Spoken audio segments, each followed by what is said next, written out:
y'all, Beautiful Soul here, and I'm back with another video.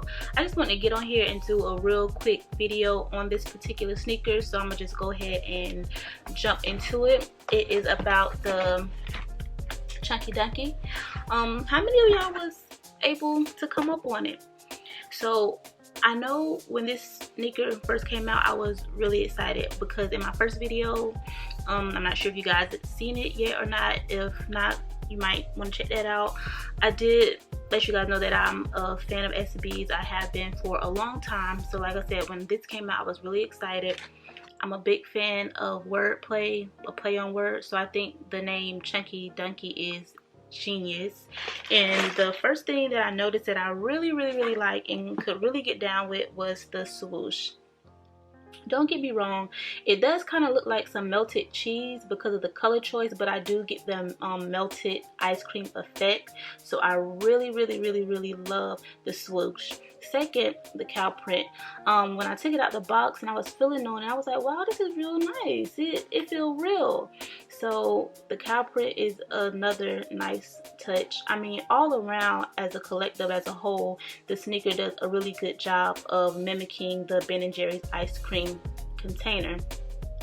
There's nothing that's too big that I can truly say in a negative way. It's only one thing that I don't personally like, but again, it's not something that could throw it entirely off, and that's the inner lining of the rainbow color. Because to be honest, I think it would have been just fine if it was like some more cow print or all black or just one of the colors, but it doesn't throw it off, so it's not too big of a deal. They did what they did and it's still nice.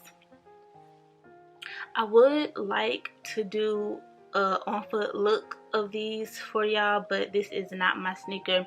My husband was gracious enough to let me use it for this video.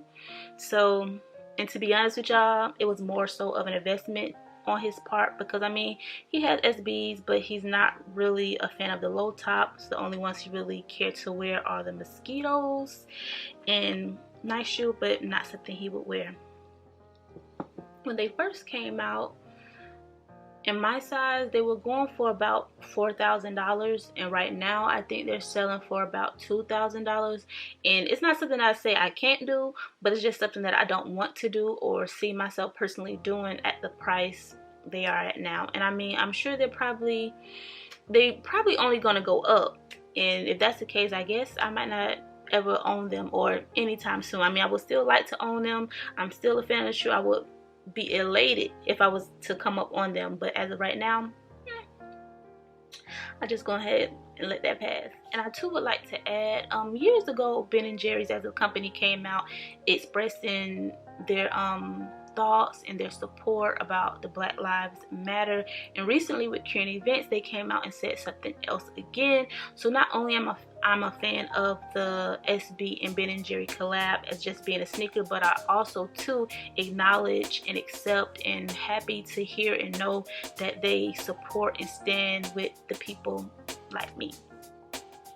So I'm gonna just go ahead and wrap that up. Like I said, a quick little video because I keep having to come in this room, seeing this box, knowing they're not mine, knowing that I still want to own them, and that's just it. So you guys can follow me on Instagram at beautifu1sole, and the L in beautiful is a 1, and I'll just see y'all in my next video.